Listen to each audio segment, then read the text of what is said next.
Welcome to the latest update on the Embryo project. I apologise for it taking so long for me to keep you informed as to what's been going on, but we've been working tirelessly to create new fisheries and to fence existing ones, so there's a lot to talk about. First of all, the man I hired 18 months ago after that very passionate address over at Walthamstow Reservoirs was Matt Pettit. Matt's a fantastic carp angler. He left a very prestigious company, I think you might have heard of it, called Coca-Cola, in order to come and work for Embryo and be its only employee, and he has poured his absolute life and soul into the project ever since. Without doubt, I picked the right man. The hours he's been putting in, the number of phone calls, the amount of miles he's done has just been monumental, so thank you very much to him. And more recently, we've hired our second employee. He doesn't work full-time on Embryo, does a little bit of Gigantica and a bit of Calder as well. His name is Tim Gray. He comes with over 20 years military experience, a very organised guy and very passionate as well. And he's now in charge of dealing with the memberships, because as we've taken the venues on, we've obviously got more and more members to deal with. So to talk to you about the venues we've acquired over the first 18 months, the first of those was right up north in a place called North Cave, and the lake's actually called South Ings Lane, and it's 3 lakes in a row, an 8 acre, 4 acre and 4 acre, and it was a tip-off from a really good friend of mine, Clive Gibbons. Just like most of the waters we've acquired, they have been tip-offs from local people, so please do keep those tip-offs coming. At the time we took it on, there was no fence around it, so we had to put an otter fence up straight away, and Otter Stop helped us with that. And then fish went in there from VS Fisheries and also a Lee Valley syndicate that we also fenced over the same winter. And those Lee Valley fish were up to about 18 pounds, most of them were commons, and they're now doing almost 25 pounds in the first year. The VS fish were C4s, so they were sort of up to about 11, 12 pounds, and most of them being sort of 8 to 10 pound. They're now doing 15, 16 pound, and there is a real mix in there. They're absolute stunners, scaly ones, linears, ones with no scales that look like they're going to be real growers, a real mixture. One of the important things that we've done on that complex is only put a small number of swims in. So we've only put fish in the front lake, the biggest one, and the back lake. And on the front lake, we've only put 7 swims on there and only 6 on the back lake. And that's a policy running right through all of Embryo's waters. We keep the number of swims low so that you don't get someone going the swim right next door to you and ruin your fishing. We all know what it's like. You get all your stalls set out, you're as quiet as can be, and then someone goes just down the bank, starts spomming it to death or marker floating it to death, and it ruins it for both of you. So by having a low number of swims, it gives everyone loads of water and there should be no disputes. And one of the other things that's radically different from any other club or syndicate is we have a weekday rota and a weekend rota. So the weekday guys that bought their ticket, they start at 10 AM Monday morning and they finish at 10 AM Friday morning, and then the weekend rota starts. So there's 50 members spread over the 2 lakes, only 25 can fish during the week and 25 at weekends. And what that means is the lakes are never full, but never empty. And I think that's really important. You don't want lakes that don't get fished for 4 or 5 days a week and then they're absolutely rammed at the weekend. You want constant footfall, constant bait going in, constant security and policing of the venue, and that's how the fish grow and you don't get any problems with it being overfished. For this winter, we've taken on an additional 20 winter ticket holders, and again, that basically keeps people on the lakes at a time of year where most people seem to fall away. You don't want the lakes not being fished all winter. You want constant footfall, constant security, and you can still get the fish to grow even in the coldest months if you feed them the right food. And that's one of the other really important things with the Embryo project. In the summertime, we ask people to use only boilies, pellets, and floating dog biscuits or floating pellets.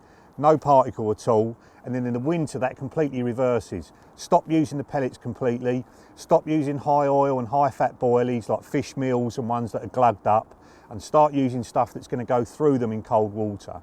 Now I used to think it was boilies in the winter, particle in the summer, but the absolute opposite is true.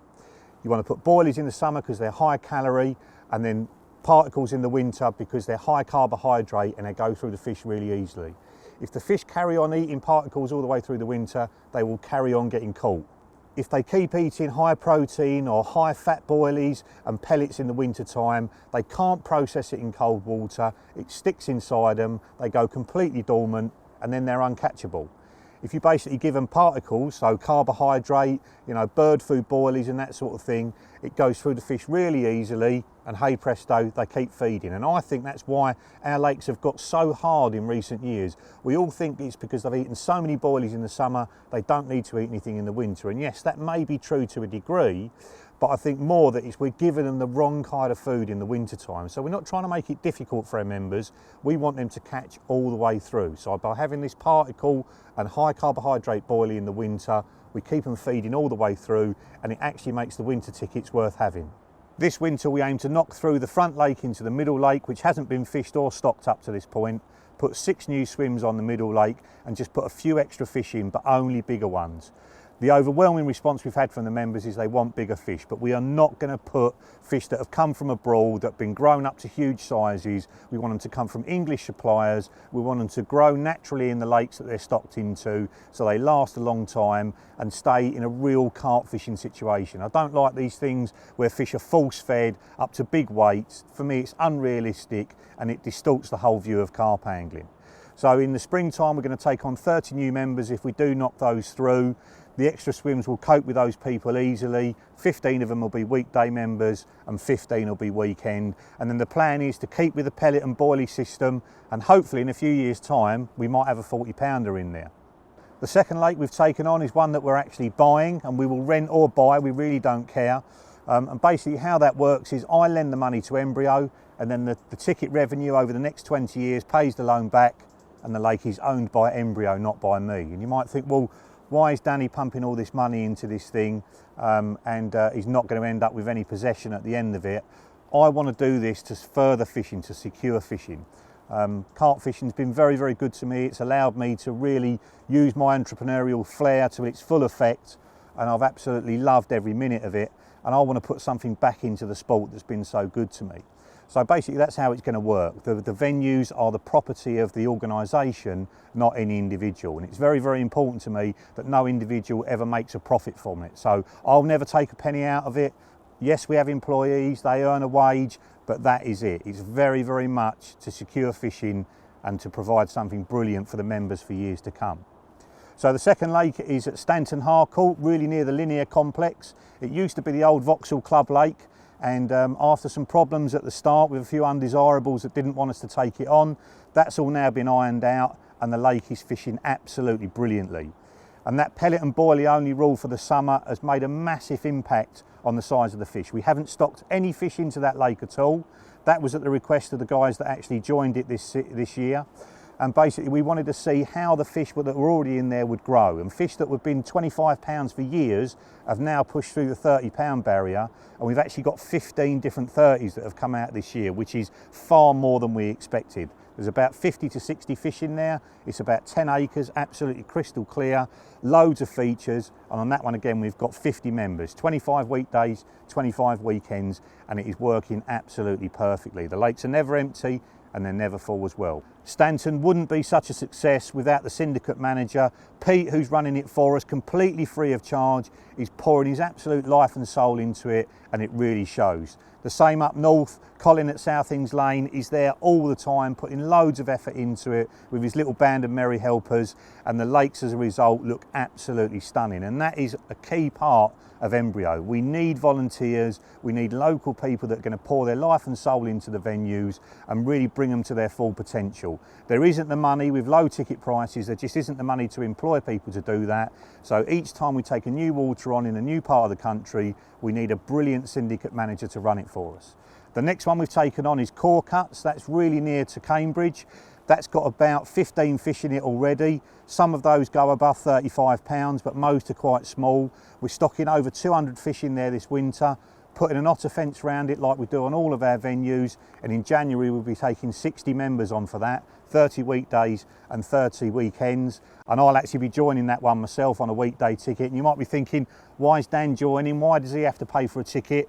Well, we are treated exactly the same at Embryo. If I want to get into Staunton, I have to go on the waiting list like anybody else. I have to wait for my place to come available, because it is very, very important to me that it's a real level playing field. Fishing's a great leveller. You can have a solicitor sitting next to a guy who fixes tyres and they get on like a house on fire, and we want to keep it that way. We don't want one rule for one and one rule for another. Everyone has to abide by the same rules. Everyone has to wait their turn. And as a result, the atmosphere on the venues is absolutely fantastic.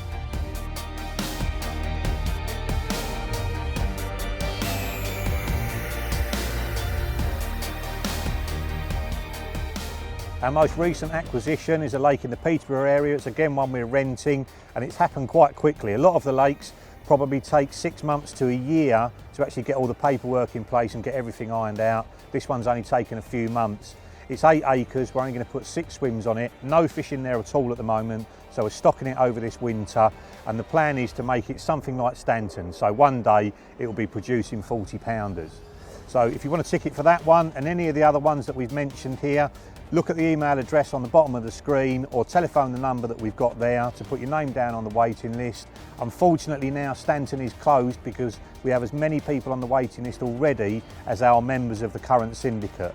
But the other ones have places available on the waiting list, so put your details on file and we will get back to you when places come available.